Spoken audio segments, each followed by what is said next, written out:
오늘 본문은 시편 22편의 말씀입니다. 오늘 이 시편의 말씀을 보면요, 다윗은 하나님께 간구합니다. 하나님, 큰일 났습니다. 내 주변 사방에 온통 적군뿐입니다. 그러면서 그들이 나를 비웃으면서 하는 얘기가, 야, 네 하나님이 너를 구원하실 건데 왜 가만히 있냐? 왜 아직도 이렇게 어렵냐? 빨리 기도해라 라고 이야기하면서 조롱한다는 내용이 기록되어 있습니다. 그게 21절까지의 내용이죠. 그러면서 하나님께 간구합니다. 하나님, 저 구원해 주세요. 하나님밖에는 구원할 리 없습니다. 나의 원수들은 힘이 세고 나의 적군들은 강합니다. 내가 이길 방법이 없는데 저들은 와가지고 오히려 나를 조롱하고 비웃어가면서, 야, 네 하나님이 자나보다 소나보다 어떻게 된 일이냐 라고 비웃습니다. 하나님, 저를 구원해 주세요 라고 간절히 기도하는 것을 우리가 볼 수가 있습니다. 그리고 22절부터의 내용은 뭐냐? 그렇게 하나님이 다윗을 구원해 주셨다는 거예요. 그래서 그 구원으로 인해서 하나님을 찬양하는 것을, 경배하는 것을 우리가 볼 수가 있습니다. 근데 이 시편 22편을요, 학자들은 보통 이렇게 얘기합니다. 예수님의 순환과 부활에 대한 예언적 시다 라고 이야기합니다. 그러니까 이게 무슨 얘기냐?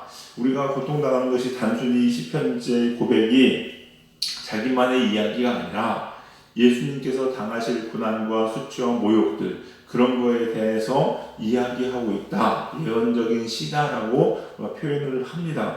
그러고 보니까 예수님께서 당하신 일이 오늘 시편 기자의 내용과 비슷하다는 거죠. 1절부터 20절까지는 뭡니까? 예수님이 고난을 당하고 순환을 당하시는데 그때 사람들이 뭐라고 합니까? 네가 하나님의 아들이면 뛰어내려 봐봐.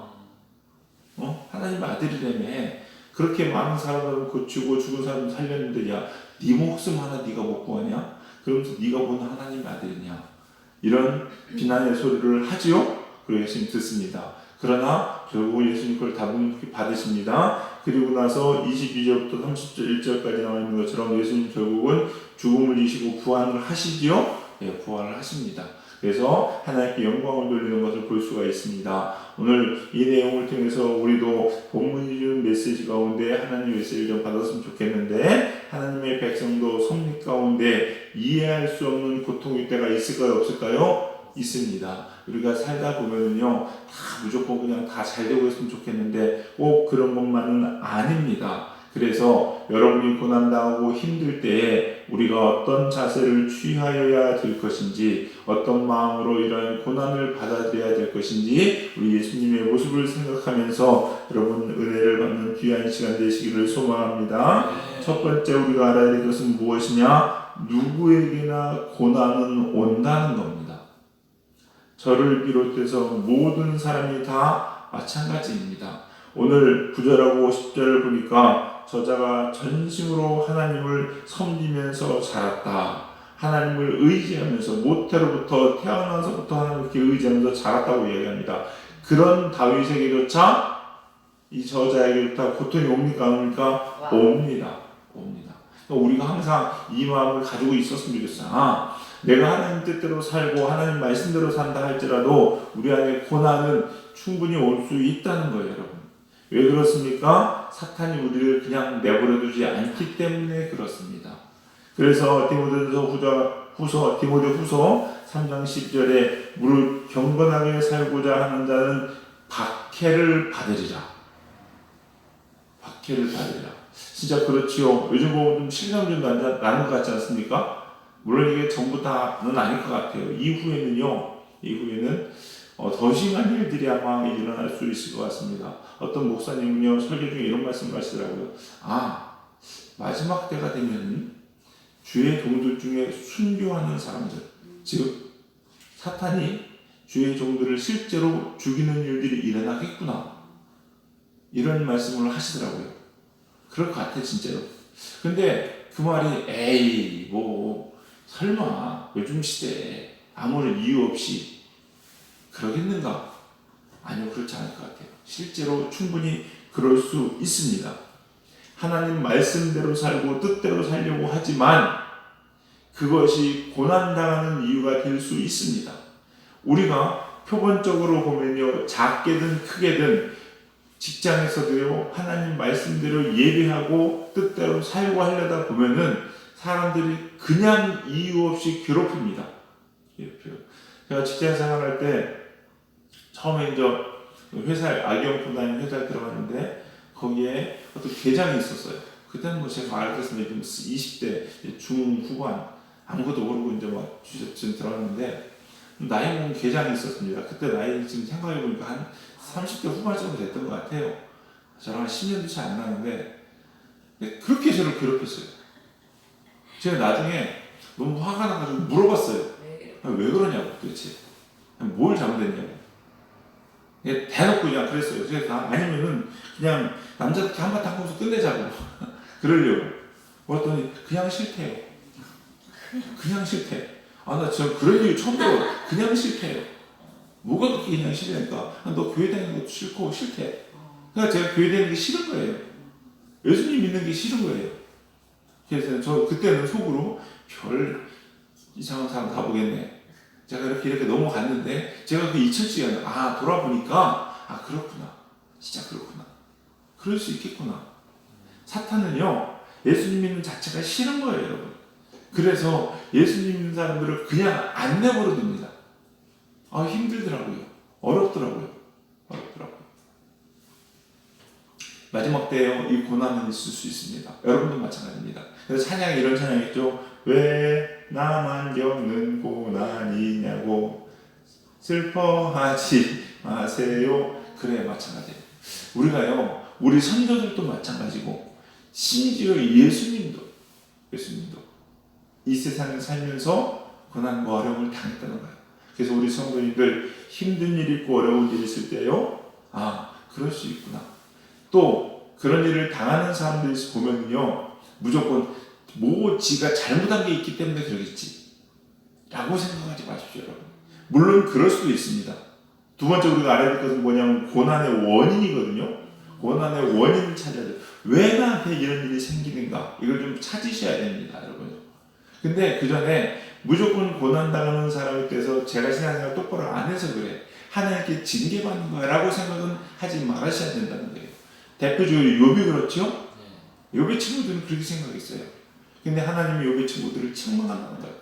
그래서 우리 성도님들 고난이 온다 할지라도 끝까지 하나님 신뢰할 수 있는 여러분 되시기 바랍니다. 그리고 좀 전에 말씀드렸듯이 두 번째로는요, 고난의 원인을 찾으셔야 돼요. 그러면 무조건 고난당하는 것이 내가 잘하고 있는데 고난당하는 거야, 예수님 믿기 때문에 라고 생각할 것도 또 아닙니다.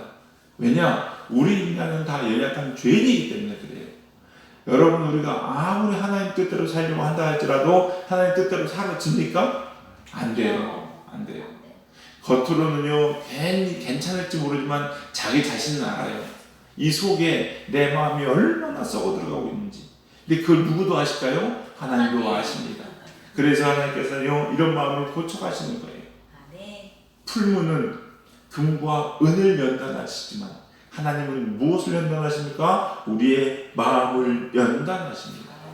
그래서 이렇게 부족한 우리에게 은혜를 주시는 방법, 하나님의 의리를 온전하게 하시는 방법이 바로 뭐냐? 그 은혜의 수단 중에 하나가 고난이라는 겁니다.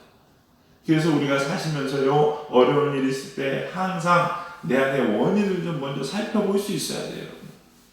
꼭 그것이 영적인 원인만은 아닐 수도 있습니다. 날씨가 쌀쌀해져요. 그런데 나는 이팔 청춘이야 하고서 반팔 입고 다니면 감기 걸리겠죠? 그런 사람들은 어떻게 병원 가서 빨리 약 좀 먹고 따뜻한 긴팔 꺼내서 입어야 돼요, 여러분. 이 원인을 찾아야 돼요, 병도. 그러나 또 그렇지 않고 정말로 영적으로 잘못하니 하나님께 책망을 받는 수도 있습니다.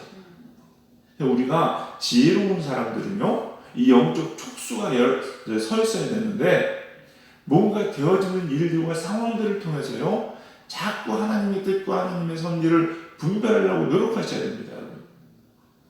영분별의 은사라는 거, 여러분, 하나님의 은사라는 것은요 전적으로 하나님께서 주시는 겁니다. 선물입니다.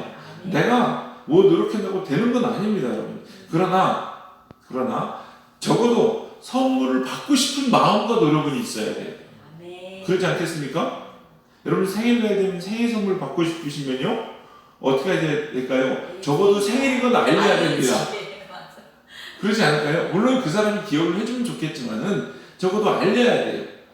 그래가지고 어떤 사람들 보면은요, 야, 2주 후에 우리 뭔가 좀 좋은 일 있을 것 같지 않냐? 라고 계속 운을 띄우고 막 하는 사람도 있어요. 계속 압박으로 가야죠? 야, 너 작년 네 생일 때 내가 뭐 선물해도 기억나냐? 이러면서 뭐 괜히 얄밉지만은, 물론 그게 다는 아니지만은, 우리가 적어도 하나님 앞에 하나님의 은사를 받기 위해서요, 노력하는 모습들은 있어야겠다는 거죠. 여러분. 기도하여 간구할 수도 있어야 될 것이고, 영분별의 은사 받기 위해서 그냥 생각을 놓고 있는 것이 아니라 자꾸 하나님의 뜻을 찾으려고 분별하려고 노력하는 사람들에게 그래도 하나님의 은혜가 기왕이면 좀 더 빨리 임하지 않을 것인가. 우리 사랑하는 성도님들도 이렇게 고난의 원을 찾아가시면서 하나님께 자꾸 하나님을 알아가시고 찾아가시려는 여러분 되시기를 주님의 이름으로 간절히 축원합니다. 또한 그러면서요, 고난일 때 하나님은 침묵하실 수도 있어요. 왜? 고난은 테스트이기 때문에 그렇습니다. 예수님께서도요, 그렇게 간구하셨는데 하나님이 묵묵부답이셨죠? 근데 예수님께서 어떻게 합니까? 내 뜻대로 뭐 하시고 아버지 원대로 하옵소서 라고 이야기하면서 하나님의 뜻을 따라 갔다는 거예요. 그래서 여러분이 힘들고 어려운 시기를 지나갈 때에 꼭 기억해야 되는 것, 꼭 승리하는 방법은 무엇이냐? 하나님을 예배하고 찬양하는 겁니다. 그것은 하나님을 신뢰하는 사람만이 할 수 있는 거예요. 오늘 본문을 보실까요? 본문도 보시면요, 4절, 5절, 또 10절, 11절, 19절 이런 데 보면은요, 무슨 얘기들이 나오냐? 하나님을 의뢰한다. 하나님을 신뢰한다. 하나님만 바라보고 있다. 4절, 5절, 10절, 11절, 19절 보면요, 계속 하나님이와 하나님만 찾고 있는 것을 볼 수가 있어요. 지금 중요한 것은 하나님이 대답을 안 하시거든요. 대답을 안 하세요. 1절에 전제로 깔고 갑니다. 뭐라고 합니까? 하나님이여 나를 어찌하여 버리셨나이까? 그 예수님이 왜 아버지여 왜 나를 버리셨나이까? 예수님이 십자가에서 그러시잖아요. 그것처럼 다윗도 지금요, 하나님 어찌하여 나를 버리셨나이까? 그러니까 하나님이 대꾸를 안 하시는 거예요. 반응을 안 하시는 거예요. 그런 상황에서 다윗은 어떻게 하냐? 끝까지 하나님만 붙잡고 있는 거예요. 그래서 하나님 말이 없으시네. 하나님 날 떠났나 보다. 여러분이 그런 생각 하실 때 있으시죠, 여러분? 우리가요, 어떤 때 보면 특히 내가 죄져가지고 괴롭고 힘들고 어려운데 하나님께 간구와서 이 상황을 좀 돌이켜 기도할 때가 있어요. 근데 하나님은요, 아무 말도 없으세요. 그러면요, 이제 하나님이 나를 떠나셨나 보다. 이제 나는 더 이상 희망이 없나 보다. 하나님 나를 버리셨나 보다. 계속 상황은 어려워져요. 그러면 그런 생각이 듭니다, 실제로 사람이. 그러나 우리 성도님들, 그것은 다 사탄이 주는 생각입니다. 하나님이 아무런 대답을 안 하신다 할지라도 하나님은 하나님이시고 우리를 절대로 버리지 않는다는 것을 꼭 기억하시기 바랍니다. 그래서 하나님을 신뢰하셔야 됩니다. 그 다음에 신뢰하는 사람들은 어떻게 해야 됩니까? 하나님을 찬양하고 하나님을 예배해야 된다는 거예요.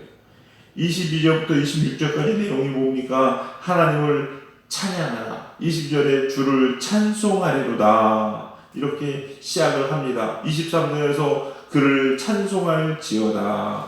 계속해서 찬양과 찬송이라는 표현을 쓰고 있다는 거예요. 마찬가지입니다. 우리 성도님들, 고난을 이기는 방법은 하나님을 찬양하는 겁니다. 또 27절부터 37절까지 내용이 보여 그런 하나님을 뭐하라고? 예배하라고 이야기하는 것을 볼 수가 있어요. 여러분, 여호사밧의 전쟁은요, 우리에게 주는 의미가 아주 큽니다. 여호사밧이 적군과 전쟁할 때 어떻게 한다고 말씀드렸어요? 맨 앞에 누굴 세웁니까? 성가대 옷을 입혀가지고 전쟁 나가는데 세상에 성가대 가운을 입혀서 앞에다 세우면 도대체 뭐가 되는 거예요? 제가 적군이었으면 어이가 없을 것 같아요, 진짜. 근데 그렇게 세워요. 그리고 성경을 읽어보세요. 그들이 하나님을 찬양할 때 하나님이 역사하셔서 그들을 물리치십니다. 하나님을 찬양하는 게 우리의 힘이라는 거예요. 그래서 여러분 보세요. 복음성가 중에도 이런 얘기했죠. 세상의 유혹시험이 내게 몰려올 때 나의 힘으로 그것들을 이길 수 없고 또 거대한 폭풍 가운데 위축된 나의 영혼 어찌할 바를 몰라 헤맬 때에 그때 뭐하다가요? 주를 찬양. 손을 들고 주를 찬양. 전쟁은 나에 속한 것이 아니니 누구에게 속한 것이니 여호와께 속한 것이니. 여러분 이게 정답이에요. 우리의 싸움은요 혈과 육의 싸움이 아닙니다. 내 힘으로 돈 많이 가졌다고 해서 내가 힘이 세다고 해서 권력이 있고 빽이 있다고 해서 이기는 게 아니에요. 여러분요.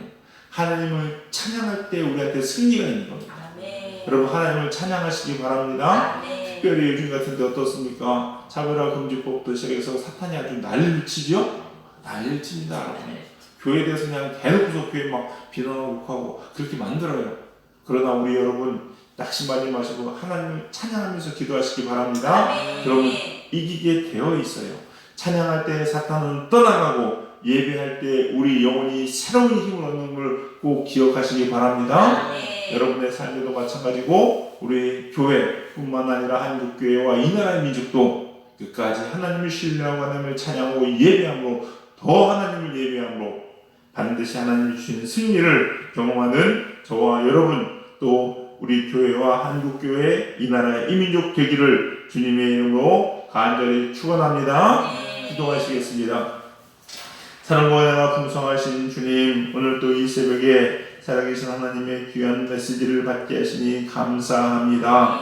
하나님, 예수님께서 아무런 힘도 없이 저항도 없이 십자가에서 달려 죽으심으로 마치 진 것 같이 여겨졌을지 모르나 결국은 부활 승천하심으로 승리하신 것을 우리가 보게 됩니다. 하나님, 우리의 삶 가운데 어려움이 있고 고난이 있다 할지라도 그때마다 하나님을 더 신뢰하고 하나님을 찬양함으로 승리하는 우리들 될 수 있도록 축복하시고 인도하여 주시옵소서. 어떤 순간에도 낙심하지 아니하며 반드시 승리케 하신 주님, 내가 세상을 이겼느라고 말씀하신 그 예수님의 삶을 따라 우리도 승리하는 복된 성도님들 다 될 수 있도록 축복하시고 인도하여 주시옵소서. 오늘 이 새벽에 기도할 때에 그 부활의 주님, 승리의 주님께서 우리 사랑하는 성도님들의 마음을 만지시고 힘과 능력 도하여 주시옵시사 싸울 힘을 주시옵시고 이길 수 있는 능력을 저에게 부어 주시옵소서. 성령 충만케 하시고 능력 충만케 하여 주시옵소서. 감사드리며 예수님의 이름으로 기도드렸사옵나이다.